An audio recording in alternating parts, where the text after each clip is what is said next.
That's the good stuff, guys. Filtering that creamy, milky white gold.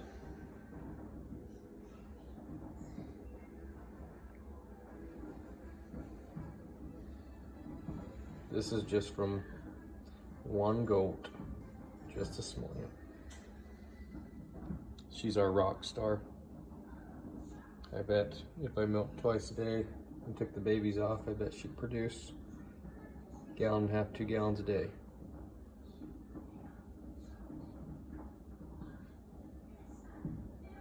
At her peak. She's only a week and a half, 2 weeks, 2 weeks into this. This is just morning milking while she still has the babies on her.